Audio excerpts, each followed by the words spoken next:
الحمد لله رب العالمين وصلى الله وسلم وبارك على نبينا محمد وعلى آله وأصحابه أجمعين وأشهد أن لا إله إلا الله وحده لا شريك له وأشهد أن محمدا عبد الله ورسوله أما بعد فهذا اليوم هو 20 من شهر رجب عام 1436 من هجرة النبي صلى الله عليه وسلم ونحن في المجلس 55 من قراءة كتاب الفصول في سيرة الرسول صلى الله عليه وسلم للعلامة أبي الفداء إسماعيل بن عمر بن كثير رحمه الله. Nous sommes le 9 mai 2015 et aujourd'hui, Inch'Allah, nous entrons dans le 55e cours et de ce livre sur la vie du prophète sallallahu alayhi wa sallam de l'imam Ibn Kathir rahimahullah. Il nous reste à peu près 3 cours pour conclure ce livre par l'aide d'Allah subhanahu wa ta'ala. Et je vous informe d'ores et déjà que le prochain livre qui sera étudié, si Allah le veut, nous le permet, sera Usul al-Sunnah, les fondements de la Sunnah de l'imam Ahmad rahimahullah ta'ala. Nous sommes toujours dans les chapitres relatifs aux spécificités du prophète Mohammed sallallahu alayhi wa sallam. Et comme nous l'avons vu, l'imam Ibn Kathir rahimahullah les a classifiés en leur donnant le même ordre que l'on retrouve dans les ouvrages de jurisprudence, en commençant par Tahara, la purification, ensuite la prière et ainsi de suite avec les piliers de l'islam. Et actuellement nous sommes dans le chapitre sur Al-At'ima, les nourritures. Nous nous sommes arrêtés sur la question citée par Ibn Kathir rahimahullah ta'ala: est-ce que le prophète sallallahu alayhi wa sallam avait l'interdiction de manger accoudé ou bien était-ce simplement quelque chose de réprouvé? La question suivante, Mas'ala. قال أبو العباس بن القاص ونهي عن طعام الفجأة وقد فاجأه أبو الدرداء على طعامه فأمره بأكله وكان ذلك خاصا له صلى الله عليه وسلم. قال البيهقي لا أحفظ النهي عن طعام الفجأة من وجه يثبت. ثم أورد حديث أبي داود من رواية درست ابن زياد عن أبان بن طارق عن نافع عن ابن عمر مرفوعا من دعي ولم يجب فقد عصى الله ورسوله ومن دخل على غير دعوة فقد دخل سارقا وخرج مغيرا. Question suivante. Vous allez voir qu'en réalité, comme a dit Cheikh Abdul Razak, il n'y a pas de preuve. Donc on a expliqué qu'à chaque fois qu'Ibn Kathir dit mas'ala, donc il va citer un point, une question relative au sujet. Il le cite ici pour nous dire que si les faits sont avérés, alors ceci fait partie des spécificités du prophète sallallahu alayhi wa sallam. Par contre, si les faits ne sont pas affirmés ou avérés, ce point qui est cité sous cette mas'ala, sous cette question, ne fait pas partie de ces spécificités. Et il s'agit ici de ce qu'on appelle ta'amul faj'a, on appelle aussi cela ta'amul fuja'a. C'est le repas auquel on est invité de façon spontanée. C'est-à-dire que ce n'est pas une invitation qui est prévue. Je t'invite à manger demain, après-demain. Ta'amul faj'a, c'est quelqu'un qui soudainement apporte un plat et t'invite à y manger. Sous cette question, un des tenants de l'école de l'imam Shafi'i rahimahullah, qui est le dénommé Abu al-Abbas ibn al-Qas rahimahullah, a cité que le prophète sallallahu alayhi wa sallam n'avait pas le droit de répondre à ce repas spontané. Par contre, s'il était préparé et donc invité au préalable, il pouvait répondre sallallahu alayhi wa sallam.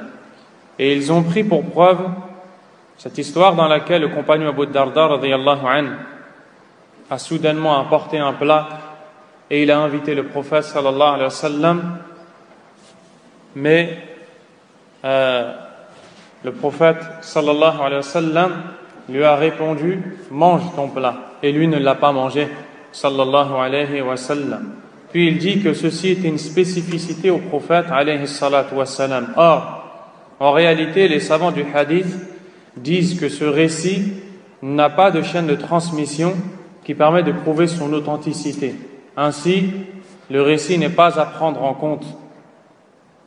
Et l'imam al-Bayhaqi rahimahullah a dit la ahfadhu an-nahya an ta'am al-faj'ati min wajhin yathbut, c'est-à-dire que il ne mémorise rien en parlant de texte concernant l'interdiction que le prophète aurait de manger un plat qui lui est offert spontanément sallallahu alayhi wa sallam. Puis ils ont cité une variante ou un hadith selon Abdullah ibn Umar dans lequel le prophète sallallahu alayhi wa sallam dit que celui qui est invité et ne répond pas man du'iya wa lam yujib faqad asa Allah wa rasulahu, a désobéi à Allah et son messager. Et cette partie du hadith est authentique car on la retrouve chez l'imam al-Bukhari et Muslim. Et le reste, qui est leur preuve de l'interdiction de manger le repas qu'on offre spontanément, de manière imprévue, est faible. Et on retrouve d'ailleurs une preuve dans le recueil de récits de l'imam Abu Daoud rahimahullah sous le chapitre Bab Ta'amul Fuja'a, chapitre le repas spontané. Dedans on y voit qu'un compagnon a amené subitement des dates qu'il a offertes au prophète sallallahu alayhi wa sallam. Le prophète les a acceptées et mangées. Donc non seulement il n'y a pas de preuve authentique, mais en plus une preuve authentique prouve le contraire. Donc le résumé de cette question, c'est que ce n'est pas une spécificité du prophète sallallahu alayhi wa sallam. Et donc comme je vous l'ai dit, je ne vais plus lire en français car on est à la fin du livre et vous allez voir qu'il y a beaucoup de questions qui sont des tafri'at, qui sont des questions qui découlent d'autres questions, qui découlent d'autres questions, qui sont peut-être difficiles à comprendre et qui ont été jugées par l'imam Ibn Kathir lui-même comme il dit qu'on n'a pas besoin de citer ces questions-là, il n'y a pas d'utilité à citer ces questions-là. Mas'ala qalu wa kana yajibu ala man talaba minhu ta'aman laysa 'indahu ghayruhu an yabdhulahu lahu صيانة لمهجة النبي صلى الله عليه وسلم ووقاية لنفسه الكريمة بالأموال والأرواح لقوله تعالى النبي أولى بالمؤمنين من أنفسهم قلت أي ابن كثير ويشبه هذا الحديث الذي في الصحيحين قال لا يؤمن أحدكم حتى أكون أحب إليه من ولده ووالده والناس أجمعين. La question suivante, les tenants de cette école, donc Ibn Kathir rahimahullah fait partie de cette même école, de l'imam Shafi'i rahimahullah. Et ici, dans les chapitres, il cite tous les avis des tenants de son école rahimahullah ta'ala. Mais le fait qu'il les cite ne veut pas dire qu'il y adhère, car pour la plupart et très souvent, on voit à la fin qu'il dit que cette question n'est pas authentique, mais il le cite pour des raisons que vous allez peut-être entendre, Inch'Allah ta'ala, par la suite. Et donc, ils disent que celui à qui le prophète sallallahu alayhi wa sallam demandait de la nourriture avait l'obligation de lui donner, même s'il était dans le besoin. Même s'il était dans le besoin et n'avait que justement cette nourriture. Car c'est pour mettre en pratique l'ordre d'Allah Azza wa Jal de porter la considération au prophète sallallahu alayhi wa sallam, de reconnaître la place qu'il occupe chez Allah et dans le cœur des musulmans. Et ils ont pris pour preuve un verset qui a une portée générale, comme a dit Cheikh Abdul Razzaq, fiha dalalatun kathira. Il y a dans ce verset beaucoup d'implications. Ce verset implique beaucoup de choses et beaucoup de sens. Il a une portée vaste. Ce verset est le verset 6 de Sourate Al-Ahzab et la traduction est la suivante. Le prophète a plus de droits sur les croyants qu'ils n'en ont sur eux-mêmes. Cheikh Abdul Razak a dit que ce verset indique beaucoup de choses, parmi lesquelles le fait que nous devons aimer le prophète sallallahu alayhi wa sallam plus que nos propres personnes et beaucoup d'autres choses, parmi lesquelles ce point cité sous ce chapitre. Si le prophète demande aux compagnons radiyallahu anhum de leur offrir un repas alors que ces derniers n'ont en leur possession que ce repas, ils doivent lui donner, car le prophète a plus de droits qu'eux-mêmes en ont. Et Ibn Kathir rahimahullah dit que ce texte ressemble aussi au hadith qui est rapporté par l'imam al-Bukhari et Muslim, dans lequel le prophète sallallahu alayhi wa sallam dit: l'un d'entre vous n'aura la foi complète que quand il m'aimera plus que son enfant, son père et l'ensemble des gens. Et donc ceci implique que si l'individu aime le prophète sallallahu alayhi wa sallam plus que son père, son enfant, plus que l'ensemble des gens, que si le prophète lui demande de lui offrir un repas, il le donne. Mas'ala. وروى البخاري عن الصعب بن جثامة مرفوعا: لا حمى إلا لله ورسوله. قال بعض أصحابنا هو مختص به، وقال بعضهم بل يجوز لغيره للمصلحة، كما حمى رسول الله صلى الله عليه وسلم النقيع، وحمى عمر رضي الله عنه الشرف والربذة، إلا أن ما حماه رسول الله صلى الله عليه وسلم لا يجوز تغييره بحال. Donc la question suivante, c'est ce que rapportait l'imam al-Bukhari. Le prophète sallallahu alayhi wa sallam a dit: seul Allah et son messager sont en droit de réserver des domaines privés, ce qu'on appelle al-hima. Al-hima, qui est cité ici dans ce texte, c'est que lorsque le roi arrive dans une terre, il prend une partie de cette terre et il va la consacrer à quelque chose. Il délimite cette terre, il la garde et la consacre à quelque chose.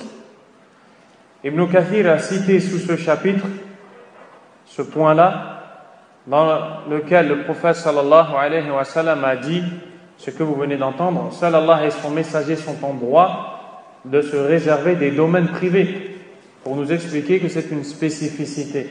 En réalité, vous allez voir qu'il y a des preuves que ceci n'est pas une spécificité au prophète sallallahu alayhi wa sallam, c'est-à-dire d'arriver dans une terre et de réserver une partie de cette terre, par exemple, pour y placer les sadaqat, les aumônes, ou pour quoi que ce soit d'autre. Et c'est lui le gouverneur, il vient dans un endroit, il prend une terre, il lui met des limitations et il utilise cette terre pour quelque chose, pour une utilité. Dans ce hadith, on voit seul Allah et son messager sont en droit de le faire. Ibn Kathir a dit que certains tenants de son école prennent ce texte pour preuve, pour dire que c'est une spécificité, alors que d'autres ont dit bal yajuzu li ghayrihi lil maslaha. Ceci est permis à autrui, autre que le prophète sallallahu alayhi wa sallam, si dans cela il y a un intérêt. Et il cite comme exemple l'histoire où Omar radiyallahu ta'ala anhu, parce qu'il était donc gouverneur, a justement réservé une partie de la terre à un endroit qu'on appelle al-Rabda. Donc ceci nous montre que ce n'est pas une spécificité et que donc l'empereur ou bien le gouverneur a le droit d'agir ainsi s'il y a un intérêt à le faire, de prendre une terre, de la réserver. Et le mot hima, c'est celui qu'on retrouve dans le hadith. Et d'ailleurs, ils ont pris ce hadith qui est cité dans les 40 de Nawawi rahimahullah: ala wa inna li kulli malikin hima. Chaque roi a un domaine, une terre. Elle est appelée hima avec des limites. Ils ont dit kulli malikin hima. Chaque roi en a. Donc ce n'est pas une spécificité au prophète sallallahu alayhi wa sallam s'il y a un intérêt pour le gouverneur à le faire. Illa annama hamahu Rasulullah sallallahu alayhi wa sallam la yajuzu taghyiruhu bihal. Et il faut retenir que ce que le prophète sallallahu alayhi wa sallam a délimité, on ne peut pas le changer. قال رحمه الله ومن الهبة. Donc on va passer à un autre point ou un autre sujet ou un autre sous-chapitre qui traite des cadeaux, des spécificités du prophète sallallahu alayhi wa sallam dans la conduite à avoir avec le cadeau, ce qu'on lui offre. قال مسألة وكان يقبل الهدية ويثيب عليها ثبت ذلك في الصحيح عن عائشة رضي الله تعالى عنها وما ذاك إلا لما يرجو من تأليف قلب من يهدي إليه بخلاف غيره من الأمراء فإنه قد صح الحديث أن هدايا العمال غلول لأنها في حقهم كالرشا أي كالرشوة لوجود التهمة والله تعالى أعلم. Sous ce point, Ibn Kathir nous dit, le prophète sallallahu alayhi wa sallam acceptait le cadeau qu'on lui offre. Et de temps en temps, il rendait un équivalent en échange. Sallallahu alayhi wa sallam, comme Aïcha radhiyallahu anha nous l'affirme. Pourquoi est-ce qu'il agissait ainsi et acceptait le cadeau, lui qui était gouverneur des musulmans? Non pas par le désir de prendre et recevoir ce cadeau, mais parce qu'il souhaitait attirer le cœur de celui qui lui offre ce cadeau. Il ne voulait pas le rejeter. Il voulait lui montrer qu'il l'acceptait pour ouvrir son cœur et l'amener à l'islam, à la religion d'Allah, tabaraka wa ta'ala. Contrairement aux autres gouverneurs ou détenteurs de l'ordre, ou même juges, ou même les employés, qui eux n'ont pas le droit d'accepter un cadeau en l'échange de leur travail. Car le prophète sallallahu alayhi wa sallam a dit dans un hadith Hadaya al-ummal ghulul, c'est-à-dire les cadeaux offerts aux employés ou aux travailleurs sont comme ce qu'on appelle al-ghulul. Et al-ghulul, c'est lorsqu'il y a une guerre entre les musulmans et les kuffars. Les musulmans ont vaincu l'ennemi, ils ont pris un butin. Le gouverneur va procéder au partage de ce butin. Si un musulman vient prendre une part avant même que ce butin ne soit partagé, il a commis ce péché majeur qui est appelé al-ghulul et qui est une catégorie du vol. Le prophète sallallahu alayhi wa sallam a dit que si l'employé prend, à cause de son travail, il prend un cadeau, c'est comme al-ghulul. Les savants ont dit, car il y a une suspicion qui est la suivante. Si l'employé, le juge, celui qui a l'autorité, celui qui a un travail, prend un cadeau de quelqu'un à cause de son travail, il se peut que son cœur penche vers cet homme ou cet individu qui lui a offert ce cadeau, et donc qu'il transgresse des limites et les outrepasse en ne respectant pas les injonctions qu'il a reçues dans ce travail. Donc, il fait du favoritisme ou bien des exceptions pour ces personnes qui leur ont offert des cadeaux.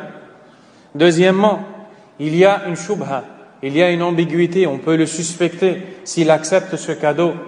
On peut dire que un tel lui a donné un cadeau, c'est qu'il lui a fait une faveur ou autre. Pour ces raisons, il est interdit à l'employé de prendre un cadeau en échange de son travail. Et donc le musulman n'a pas le droit d'offrir un cadeau à un employé dans le cadre de son travail. Et ceci est interdit. Et donc le prophète, lui, sallallahu alayhi wa sallam, avait le droit de le prendre. Pourquoi? Parce que lui avait un but bien précis, c'était d'attirer le cœur de celui qui lui offre le cadeau, sallallahu alayhi wa sallam. Mas'ala. قال زكريا بن عدي حدثنا ابن المبارك عن الأوزاعي عن ابن عطاء قال زكريا أراه عمر عن ابن عباس في قوله تعالى وما آتيتم من ربا ليربو في أموال الناس فلا يربو عند الله قال هو الربا الحلال أن يهدي يريد أكثر منه فلا أجر فيه ولا وزر ونهي عنه النبي صلى الله عليه وسلم خاصة قال تعالى ولا تمنن تستكثر أي لا تعطي تريد أن يعطيك أكثر فيما بعد رواه البيهقي عن الحاكم وغيره عن الأصم عن محمد بن إسحاق عن زكريا وهو أثر منقطع إن كان عمر بن عطاء وهو ابن وراز وهو ضعيف جدا وإن كان ابن أبي الخوار فقد روى له مسلم وقد روى عن ابن عباس ولكن الأمر فيه مبهم. À la question suivante, Ibn Kathir rahimahullah ta'ala cite le verset,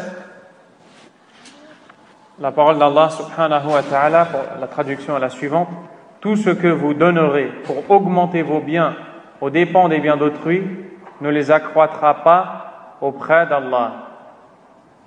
Donc cette traduction, elle peut porter à comprendre le verset d'une certaine façon.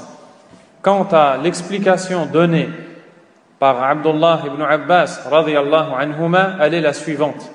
Dans ce verset, Allah Azza wa Jal dit وَمَا آتَيْتُم مِّن رِّبًا لِيَرْبُوَ فِي أَمْوَالِ النَّاسِ, c'est-à-dire ce que vous offrez aux gens, vous leur offrez des cadeaux dans un but bien précis. C'est que eux, plus tard, dans une autre occasion, vous offrent un cadeau qui est bien plus important que celui que vous lui avez offert.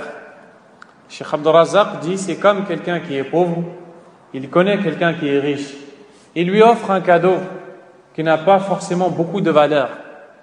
Et plus tard, le riche va lui offrir un autre cadeau, mais lui a les moyens de lui donner quelque chose qui a de la valeur.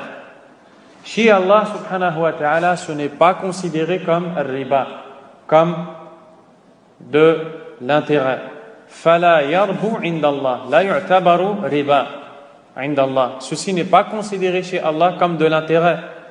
Et nous retrouvons le tafsir de l'imam Ibn Kathir rahimahullah, dans lequel il dit que c'est riba al-halal, ce qu'on appelle riba qui est interdit, car en réalité ça n'entre pas dans le cadre de l'usure ou des intérêts qui sont interdits. Et ceci consiste à offrir à quelqu'un quelque chose en attendant que ce dernier nous offre quelque chose d'autre, sans lui demander, mais tu sais qu'il va te donner. Ils disent la ajra fihi wa la wizr. Il n'y a ni péché ni récompense dans cet acte. Pourquoi est-ce qu'on le cite ici? Car ils disent que c'est une spécificité du prophète sallallahu alayhi wa sallam, lui n'a pas le droit de le faire. Nous avons le droit de le faire, mais lui n'a pas le droit, sallallahu alayhi wa sallam. Ils ont pris pour preuve la parole d'Allah azza wa jalla dans surat Al-Mudaththir, la traduction, et ne donne pas dans le but de recevoir davantage. Wala tamnun tastakthir. Ensuite, le fait d'attribuer ce récit au rapporteur qui l'a relaté est discutable. Quoi qu'il en soit, c'est juste pour dire que c'est une question qui existe et Allah tabaraka wa ta'ala est plus savant. Est-ce que c'est une spécificité ou non, en se basant sur le verset. Wallahu a'lam. Le chapitre suivant porte sur l'héritage.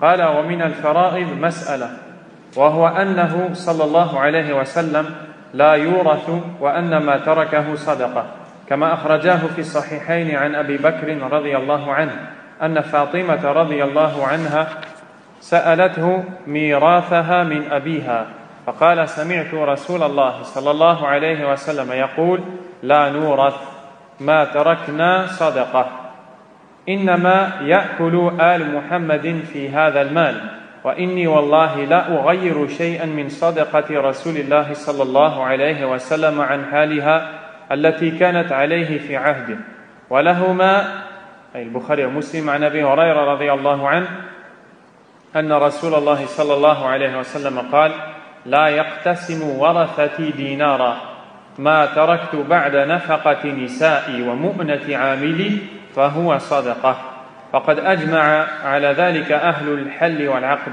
ولا التفات إلى خرافات الشيعة والرافضة فإن جهلهم قد سارت به الركبان.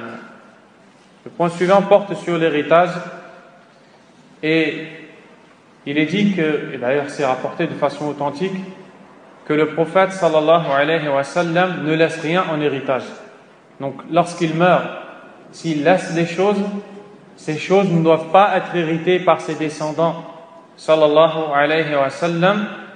Et comme nous le rapporte l'imam al-Bukhari et Muslim, qu'après le décès du prophète sallallahu alayhi wa sallam, Fatima radiyallahu anha s'est rendue auprès de Abu Bakr radiyallahu anhu pour lui réclamer l'héritage de son père qui venait de mourir.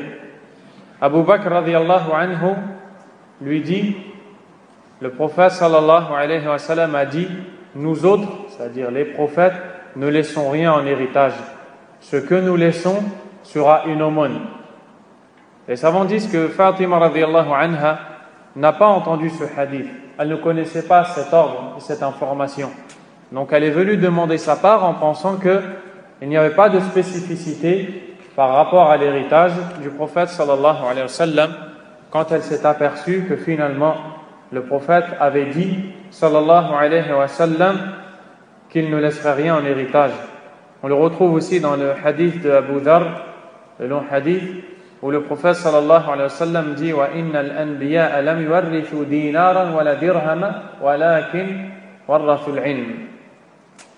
Et les prophètes ne laissent pas en héritage de dirham ni de dinar, c'est-à-dire l'or et l'argent, mais ils laissent en héritage la science. فَمَنْ أَخَذَهُ أَخَذَ بِحَظٍ وَافِرٍ. Et celui qui prend la science aura pris une grosse part de l'héritage.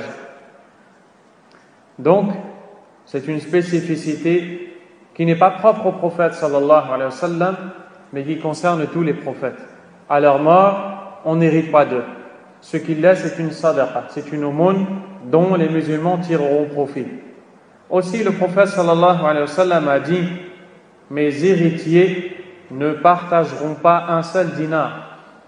Donc ici, il est explicatif et clair, sallallahu alayhi wa sallam, quant au fait qu'il ne laisse rien en termes d'héritage.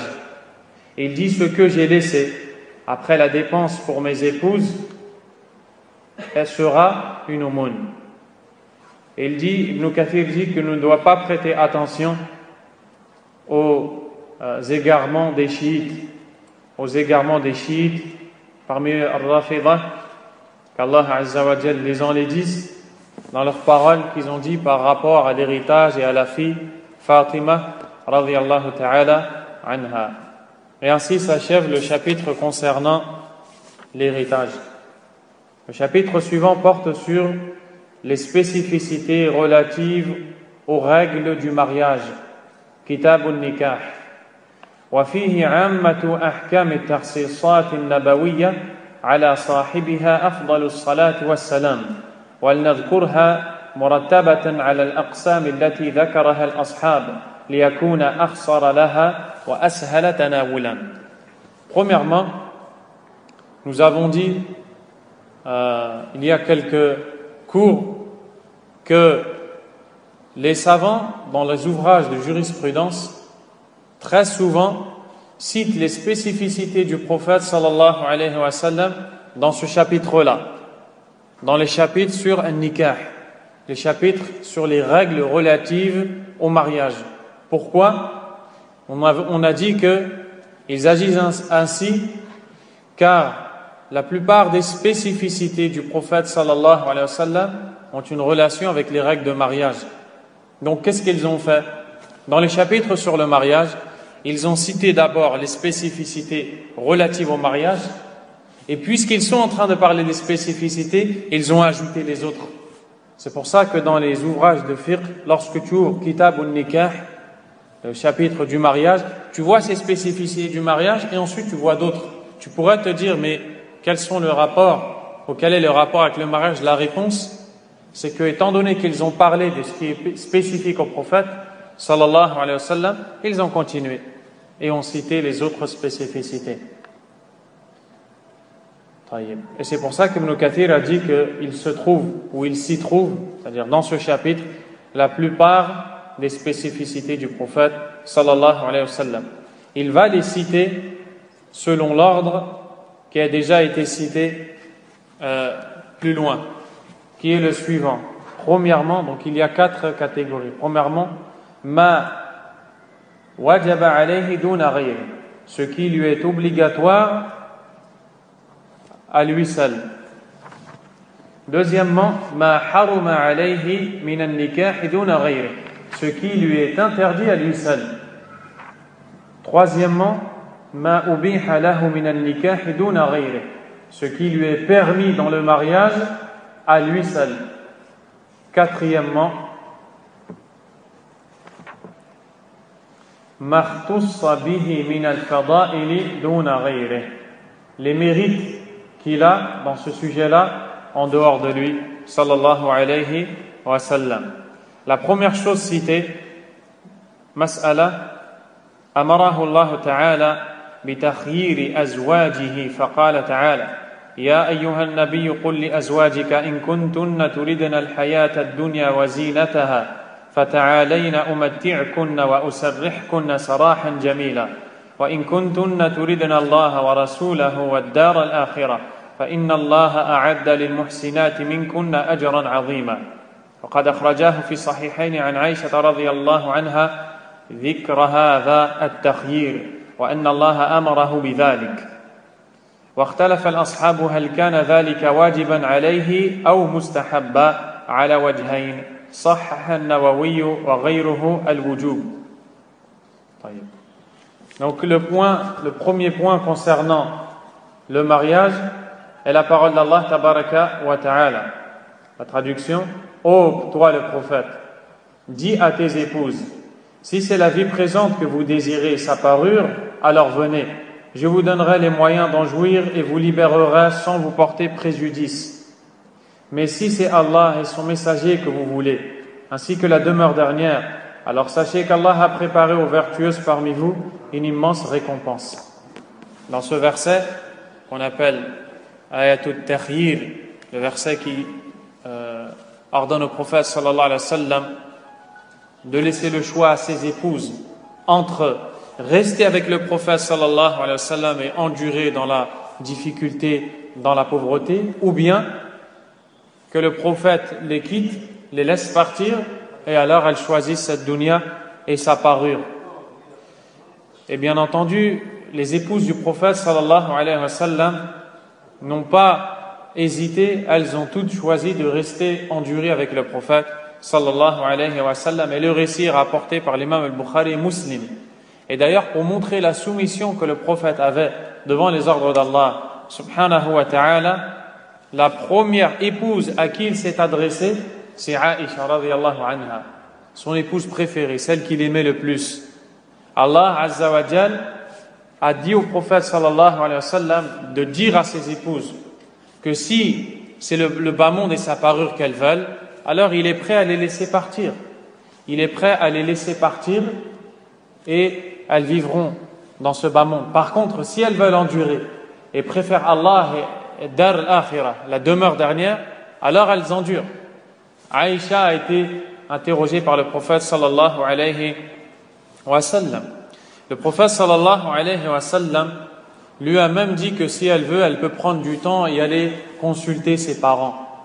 Aïcha radhiyallahu anha lui a répondu qu'elle n'avait aucunement besoin de consulter ses parents dans ce sujet, puisque la décision est déjà prise d'avance. Elle reste avec le prophète sallallahu alayhi wa sallam. Et les autres épouses ont agi de la même manière que Aïcha radhiyallahu ta'ala anha. Et à cause de ça, Allah subhanahu wa ta'ala, au début, donc après cette histoire, Allah subhanahu wa ta'ala, dans Suratul Ahzab, va s'adresser à son prophète sallallahu alayhi wa sallam et lui dire de ne plus se marier avec d'autres femmes. Pourquoi? Takriman li nisa'in nabi sallallahu alayhi wa sallam. Pour honorer les épouses du prophète sallallahu alayhi wa sallam qui ont choisi Allah, son messager, wa dar al-akhirah, et la demeure dernière. Mais après ou juste avant sa mort, Allah azza wa jalla a abrogé cet ordre et lui a donné le droit d'épouser d'autres femmes en dehors de ces femmes-là qui étaient vivantes, à qui le prophète a donné ce choix. Et malgré cette permission qu'il a reçue de la part d'Allah azza wa jalla, il n'en a pas épousé d'autres sallallahu alayhi wa sallam, takriman lahun wa litakuna al-minnatu lahu alayhin, pour les honorer et pour montrer vraiment le mérite qu'il a par rapport à elle. Car on aurait pu dire, il n'a pas épousé d'autres femmes car Allah lui a interdit de le faire. Non. Après, Allah a abrogé cet ordre, lui a permis, mais lui a choisi quand même d'honorer ses épouses, sallallahu alayhi wa sallam. Et sous ce chapitre, Ibn Kathir a cité si on peut dire, des sous-questions ou des questions qui découlent, mais il n'y a pas de... Le Cheikh Abd al-Razzaq a dit سبق أن أشار ابن كثير إلى عدم الخوض في هذه التفريعات التي لا يترتب عليها عمل ناجز. Il a dit, on a vu auparavant que parler de toutes ces questions-là, que je ne vais pas vous citer pour gagner du temps, il n'y a pas d'intérêt à le faire du fait que il ne découle pas de ces questions-là une action qui nous est demandée de mettre en pratique. Donc ici, il va y avoir beaucoup de questions de ce genre. Et Ibn Kathir a cet avis-là, qu'il ne faut pas citer ces questions-là. En vérité, il les a citées juste pour qu'on ne dise pas qu'il a oublié ces questions-là. Comme a dit Cheikh Abd al-Razzaq. Al-Qismu Thani. La deuxième chose, la deuxième catégorie, Ma haruma alayhi min an-nikah duna ghayrih.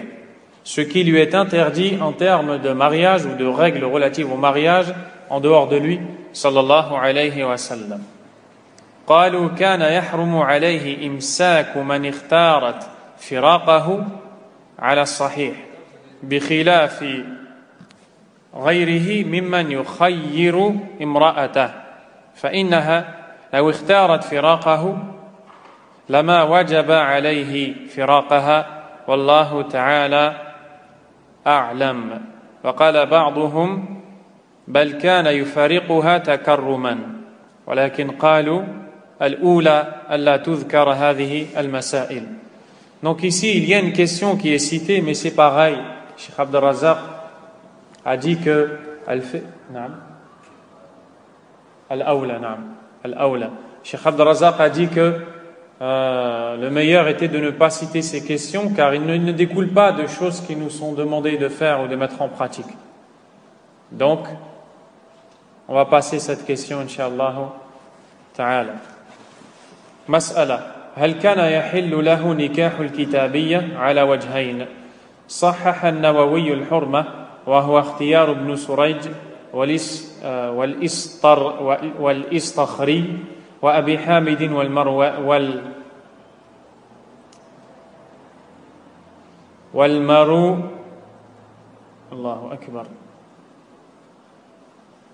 والمروذي نعم. واستدل الشيخ أبو نصر ابن الصباغ لهذا الوجه فقال لقوله صلى الله عليه وسلم زوجاتي في الدنيا زوجاتي في الآخرة ثم حكى الوجه الآخر وهو الإباحة وكأنه مال إليه ثم قال والخبر فلا حجة فيه لجواز أن من تزوج به منهن أسلمنا كلها تفريعات. قلت وهذا الحديث ليس له أصل يعتمد عليه في رفعه وإنما هو من كلام بعض الصحابة. Donc pareil ici, il va citer une question. Il va citer une question qui est la suivante. Le prophète a-t-il le droit, sallallahu alayhi wa sallam, d'épouser une femme des gens du livre, donc chrétienne ou juive? Il y a deux avis chez les tenants de cette école, encore une fois. Certains disent que c'est interdit, car ils disent que le prophète sallallahu alayhi wa sallam a dit « Mes épouses dans cette vie d'ici-bas sont mes épouses dans l'au-delà. » Et dans l'au-delà, Al-Kitabiyya, la femme des gens du livre, n'entre pas au paradis, n'est-ce pas? Donc si ces épouses de ce bas monde seront ces épouses de l'au-delà, cela implique forcément que les épouses de ce bas monde ne sont que des croyantes. Si ce n'est que ce texte, en réalité, il n'est pas authentique. Donc, d'autres ont dit que c'était permis pour lui, et il y a plusieurs avis sur la question. Certains ont répondu par rapport à au premier avis, ils ont dit c'est quand même possible qu'il épouse une des gens du livre et après elles se convertissent. Et donc dans ce texte-là, il n'y a pas de contradiction. Mais toutes ces choses-là sont ce qu'on appelle tafri'at, comme a dit le cheikh, des questions qui découlent d'autres questions et desquelles il ne découle pas d'actions qui nous sont demandées de mettre en pratique. Donc nous allons les passer rapidement, incha'Allah ta'ala. Nous allons directement passer au troisième point. Al-qismu thalith, ma ubiha lahu min al-nikahi duna ghayri. Ce qui lui est permis dans le mariage en dehors d'autres que lui, ou à lui seul, sallallahu alayhi wa sallam. Donc, ici, il va nous parler du nombre de ses épouses. Cheikh Abd al-Razzaq va citer tout d'abord la phrase suivante: Yakfi annahu sallallahu alayhi wa sallam ubiha lahu aktharu min arba'i niswa. Donc, là ici, on va nous citer des nombres de femmes. Et il suffit ici de dire que le prophète sallallahu alayhi wa sallam a droit à plus de 4 épouses. Sallallahu alayhi wa sallam. Ibn Kathir dit que le prophète sallallahu alayhi wa sallam est mort alors qu'il avait 9 épouses vivantes. Et les savants sont unanimes quant à la permission qu'il avait de vivre avec 9 épouses. Puis, les tenants de cette école ont divergé. Avait-il le droit d'avoir plus de femmes en même temps? Sallallahu alayhi wa sallam. Et Ibn Kathir dit que la parole juste est de dire que c'était pour lui autorisé. C'était pour lui autorisé. Ils ont pris pour preuve le hadith de Bukhari selon Anas ibn Malik. قال كان رسول الله صلى الله عليه وسلم يطوف على نسائه في الساعة الواحدة من ليل أو نهار وهن 11. L'imam al-Bukhari rapporte que Anas dit: le prophète sallallahu alayhi wa sallam faisait le tour de ses épouses dans la même heure, que ce soit dans la nuit ou pendant la journée, et elles étaient 11. Donc ici 11 c'est plus que 9. قلت لأنس هل كان يطيق ذلك. Celui à qui Anas rapporte le récit va lui dire: est-ce que le prophète pouvait supporter cela physiquement? Donc quand on dit qu'il faisait le tour de ses épouses, il accomplissait avec elles ce que l'homme accomplit avec son épouse, sallallahu alayhi wa sallam, et ceci pendant la même heure. L'homme lui dit: est-ce qu'il en était capable physiquement? Est-ce qu'il le supportait? قال كنا نتحدث أنه أعطي قوة 30. Et Anas lui dit que le prophète sallallahu alayhi wa sallam a eu la force physique de 30 hommes.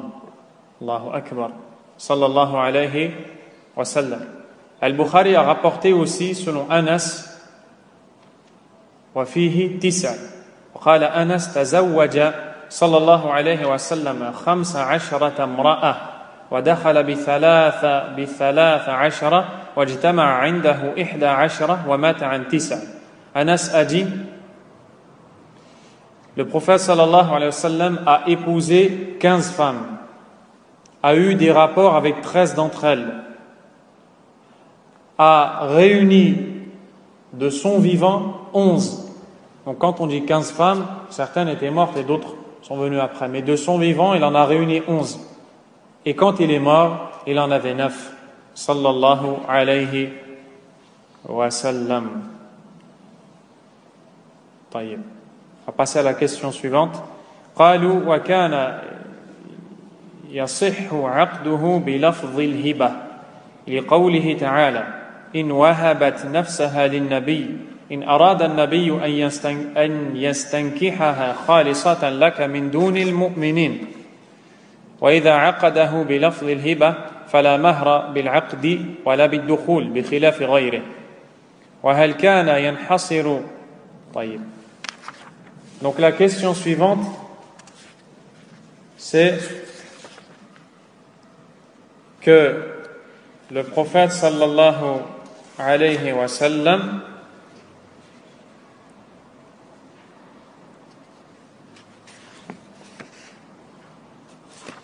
pouvait épouser une femme si elle s'offrait à lui, si c'est elle qui se donnait et se proposait ou s'offrait à lui, sallallahu alayhi wa sallam, avec le terme hiba.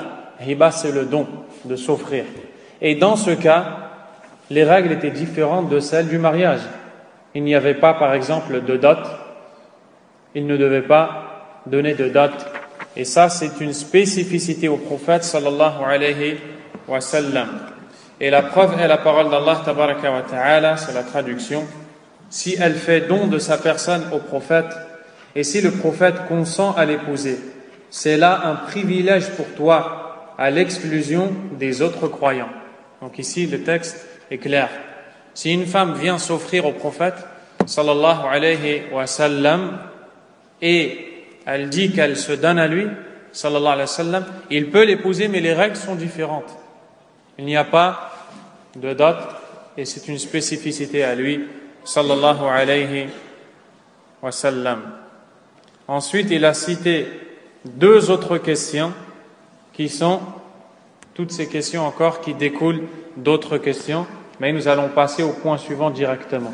Mas'ala wa kana yubahu lahu tazawwuju بغير ولي ولا شهود على الصحيح لحديث زينب بنت جحش أنها كانت تفخر على أزواج النبي صلى الله عليه وسلم وتقول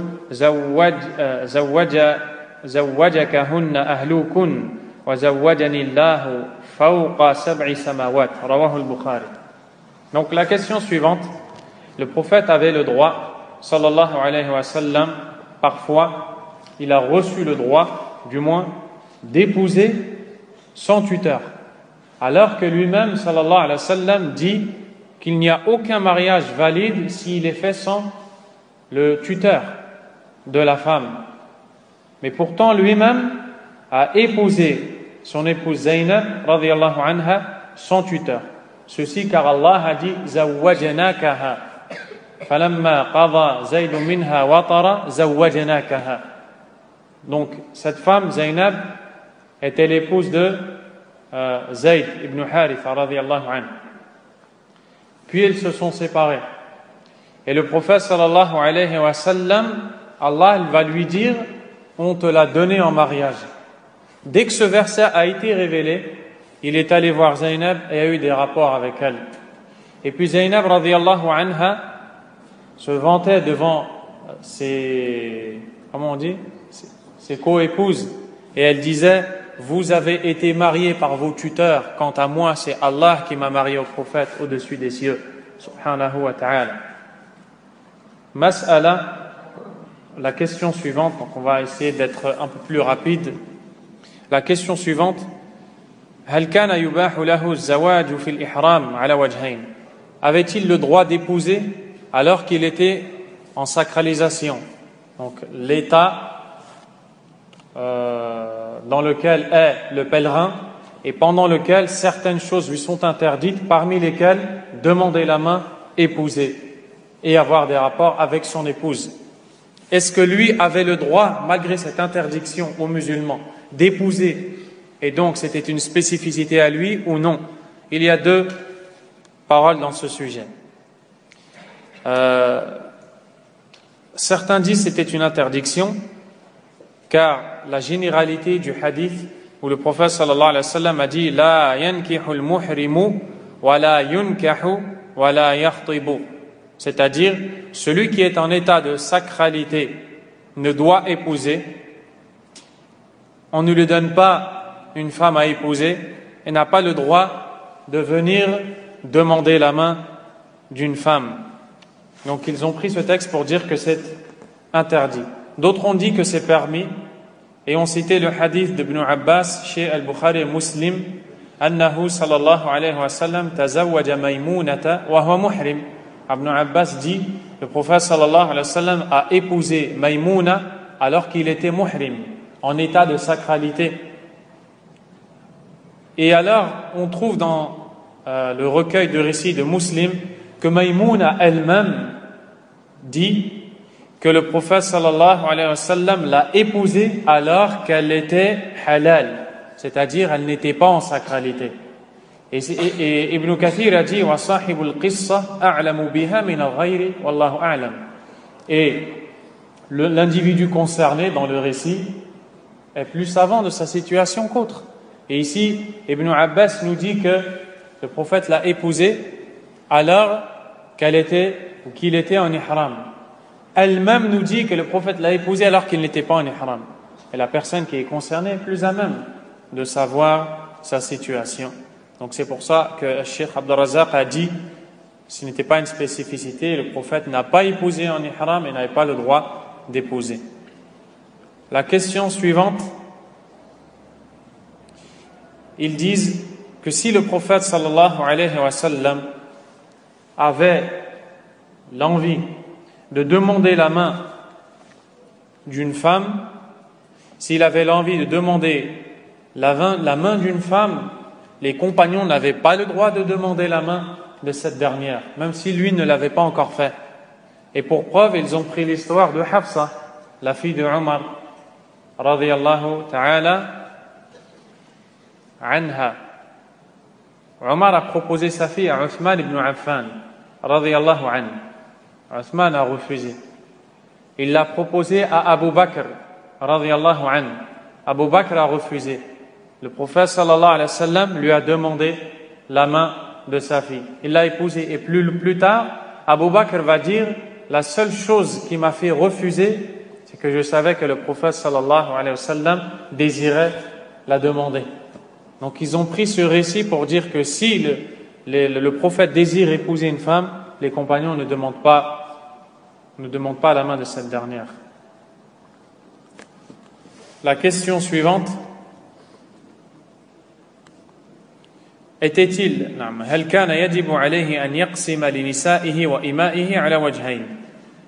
dans l'obligation de partager entre ses épouses et ses servantes? Pareil, il y a deux avis. Certains disent qu'il apparaît l'obligation. Ils disent يظهر الوجوب لأنه صلى الله عليه وسلم لما مرض جعل يطوف عليهن وهو كذلك حتى استأذنهن أن يمرض في بيت عائشة رضي الله تعالى عنها فأذن لها. Ils disent que c'est une obligation qu'il avait d'être équitable envers toutes ses épouses, car quand il était malade, il était tellement malade qu'il n'arrivait même pas à se lever, sallallahu alayhi wa sallam, mais il allait quand même faire le tour des maisons de ses épouses. Jusqu'au moment où il était vraiment dans l'incapacité totale de bouger, alors il a demandé l'autorisation à ses épouses d'être soignées chez Aïcha et les épouses ont accepté. Et ils prennent ce récit pour dire, ceci montre que c'était une obligation qu'il avait d'être équitable envers ses épouses. Et d'autres ont dit non, ce n'était pas une obligation. Ils ont pris pour preuve la parole d'Allah, tabaraka wa ta'ala, turji man tasha'u minhun wa tu'wi ilayka man tasha. Turji ay tu'akhir. Et donc, dans ce verset, Allah subhanahu wa ta'ala, Allah subhanahu wa ta'ala s'adresse au prophète sallallahu alayhi wa sallam et lui donne l'autorisation d'avancer, de faire devancer qui il veut de ses épouses, d'abriter qui il veut et de faire reculer qui il veut de ses épouses.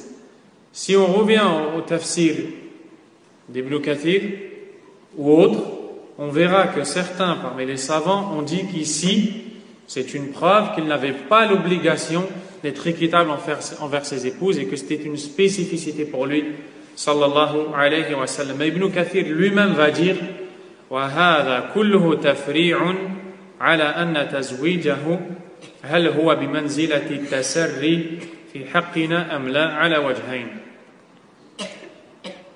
ومع ذلك كان يقسم لهن صلى الله عليه وسلم. Ibn Kathir va dire que ce sont des sous-questions encore qui elles-mêmes découlent d'une autre question dans laquelle nous n'allons pas entrer. Quoi qu'il en soit, ici le prophète sallallahu alayhi wa sallam partageait quand même et était équitable envers ses épouses tant qu'il le pouvait, sallallahu alayhi wa sallam. La question suivante, le prophète sallallahu alayhi wa sallam a libéré ou affranchi Safiya et a fait de cet affranchissement sa dot avec laquelle il l'a épousée par la suite. Et le récit est rapporté par Al-Bukhari et Muslim selon Anas radiyallahu anhu. Certains ont dit معنى ذلك أنه اعتقها وشرط عليها أن تتزوج به. Certains ont dit que le prophète sallallahu alayhi wa sallam l'a affranchi, mais lui a donné comme condition pour l'affranchir qu'il l'épouse. فوجب عليها الوفاء بشرط. Elle a accepté, elle a donc l'obligation de respecter cette condition. بخلاف غيره, contrairement à autrui. Donc c'est une spécificité pour lui sallallahu alayhi wa sallam. وقيل جعل نفس العتق صداقا. Et d'autres ont dit non, ce n'était pas une condition, mais il l'a épousée et a fait de sa dot son affranchissement. طيب على كل حال, cette question-là, Inch'Allah ta'ala, on va la passer directement, Inch'Allah. Al-Qism al-Rabi', le quatrième point. ما اختص به من الفضائل دون غيره. Les mérites qu'il a en dehors de lui صلى الله عليه وسلم. فمن ذلك أن أزواجه أمهات للمؤمنين. Premièrement, les épouses du prophète صلى الله عليه وسلم sont les mères des croyants. Allah a dit dans le verset النبي أولى بالمؤمنين من أنفسهم وأزواجه أمهاتهم. Selon le sens rapproché, le prophète a plus de droits envers les croyants qu'eux-mêmes en ont, et ses épouses sont leurs mères. Donc, les épouses du prophète sallallahu alayhi wa sallam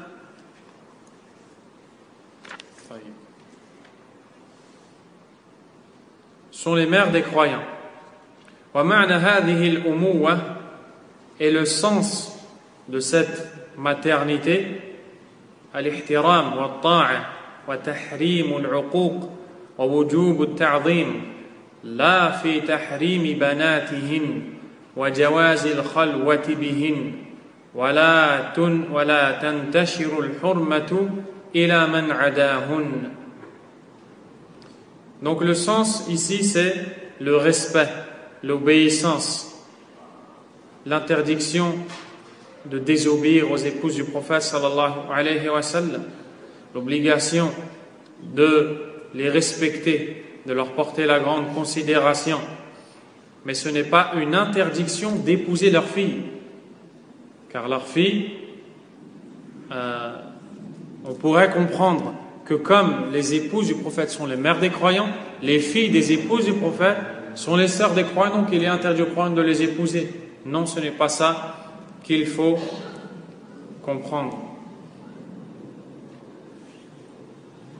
On va s'arrêter ici, Inch'Allah ta'ala, et on reprend la semaine prochaine. Wallahu a'lam wa sallallahu wa sallam wa baraka ala nabiyyina Muhammad wa ala alihi wa ashabihi ajma'in. Subhanakallahumma wa bihamdik, ashhadu an la ilaha illa anta, astaghfiruka wa atubu ilayk.